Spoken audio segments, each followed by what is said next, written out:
Assalamualaikum warahmatullahi wabarakatuh. Perkenalkan, nama saya Arif Mubarak dari kelas 11 TKJ 1. Nah, pada kesempatan kali ini saya akan menjelaskan kepada kalian semua tentang apa sih topologi jaringan. Apa itu topologi jaringan? Konsep topologi. Topologi jaringan adalah konsep dasar dalam jaringan yang menjelaskan cara perangkat-perangkat seperti komputer, printer, server, dan perangkat jaringan lainnya dihubungkan satu sama lain. Kemudian pengertian. Topologi jaringan adalah metode untuk menghubungkan satu komputer dengan komputer lain dalam sebuah jaringan. Topologi menggambarkan struktur fisik atau logis, dalam artian kita bisa melihatnya secara langsung. Kemudian fungsi. Tentu topologi memiliki fungsi, yaitu mengatur hubungan antar perangkat jaringan agar komunikasi data dapat berjalan dengan baik, memudahkan troubleshooting saat terjadi masalah jaringan. Kemudian jenis-jenis topologi. Topologi terbagi menjadi tujuh jenis, yaitu topologi star, topologi ring, topologi mesh, topologi bus, topologi tree, topologi hybrid, dan topologi linear. Yang pertama, topologi star. Nah, pengertian dari topologi star adalah bentuk jaringan di mana semua komputer atau perangkat terhubung ke satu perangkat pusat. Perangkat pusat ini berfungsi sebagai pengatur lalu lintas antar node.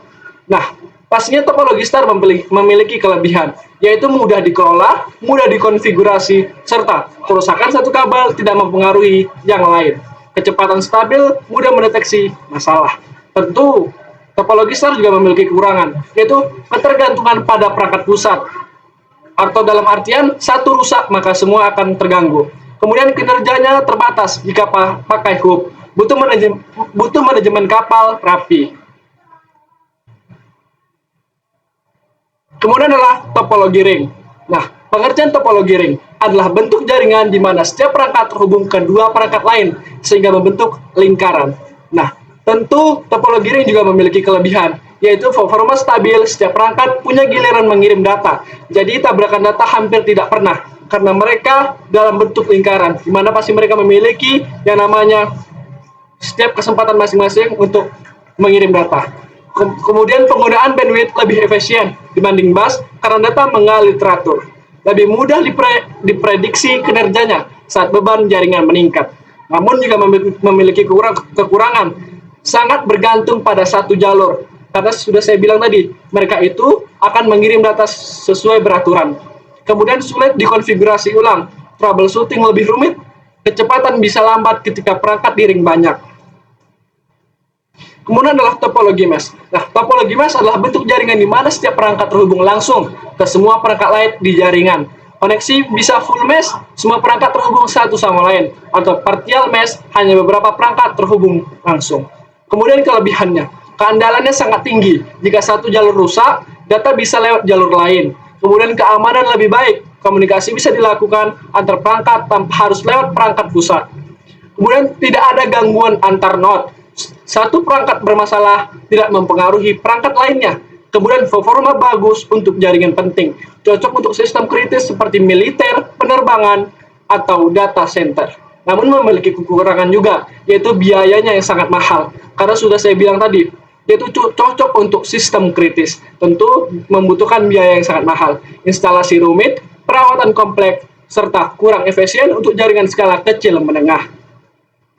Kemudian adalah topologi bus. Nah, pengertian topologi bus adalah bentuk jaringan di mana semua perangkat terhubung ke satu kabel utama. Semua data ini dikirim lewat kabel ini, dan tiap perangkat-perangkat mendengarkan lalu mengambil data jika alamatnya cocok. Kelebihan, biaya murah, instalasi sederhana, cocok untuk jaringan kecil. Kekurangan, satu titik gagal, single point atau failure jika backbone rusak, seluruh jaringan mati. Kemudian ada kinerja menurun jika banyak perangkat, sering terjadi tabrakan antar perangkat lainnya. Kemudian yang ketiga, sulit menemukan kerusakan, harus memeriksa seluruh kabel. Kemudian yang keempat, jarak terbatas, semakin panjang kabel, semakin besar kemungkinan sinyal melemah. Kemudian selanjutnya, ada topologi tree. Nah, pengertian topologi tree adalah gabungan dari beberapa topologi star yang dihubungkan melalui backbone kabel utama. Struktur ini menyerupai cabang pohon atau root pusat. Cabang yang pastinya cabang mempunyai daun dan perangkat akhir. Nah, kelebihan mendukung jaringan besar, cocok untuk organisasi yang punya banyak departemen.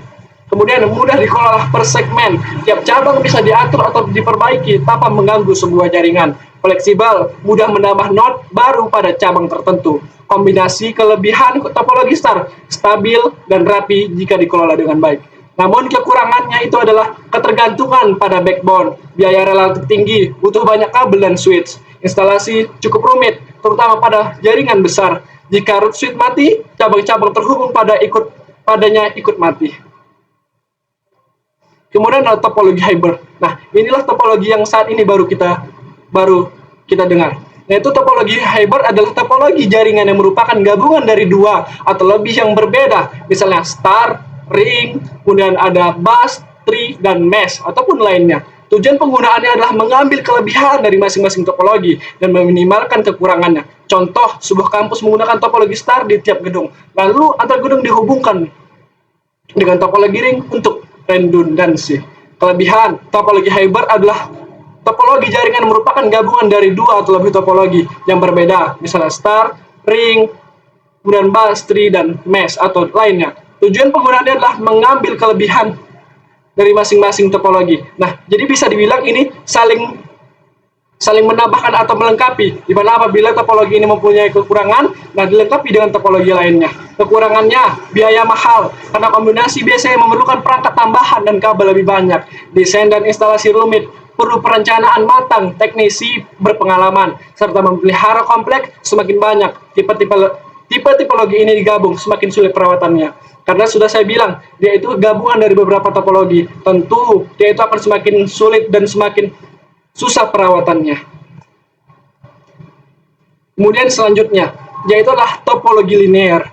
Pengertian, topologi linear adalah bentuk jaringan di mana semua perangkat terhubung secara berurutan di sepanjang satu kabel utama, backbone. Bisa dibilang ini adalah variasi dari topologi bus, jadi dia bisa dibilang hampir mirip. Tapi biasanya kabel utama dipasang lurus tanpa bercabang. Kelebihan, biaya murah, hanya perlu satu kabel utama dan konektor sederhana. Kemudian yang kedua, instalasi mudah, cukup sambungkan perangkat satu persatu di sepanjang kabel.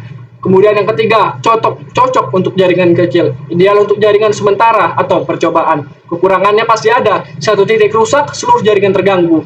Nah, seperti yang saya bilang tadi, yaitu di mana apabila topologi hanya memiliki satu titik pusat, maka ketika satu hal itu terusak, maka semuanya akan terganggu. Kemudian sulit dikembangkan, penambahan memerlukan pemutusan kabel, kecepatan menurun jika banyak perangkat terhubung, troubleshooting sulit, harus memeriksa semua sambungan. Mungkin segitu aja yang bisa saya sampaikan buat teman-teman semua. Jika ada kesalahan, mohon dimaafkan. Hidup sendiri tanpa kekasih, cukup sekian dan terima kasih. Assalamualaikum warahmatullahi wabarakatuh. Salam sejahtera untuk kita semuanya.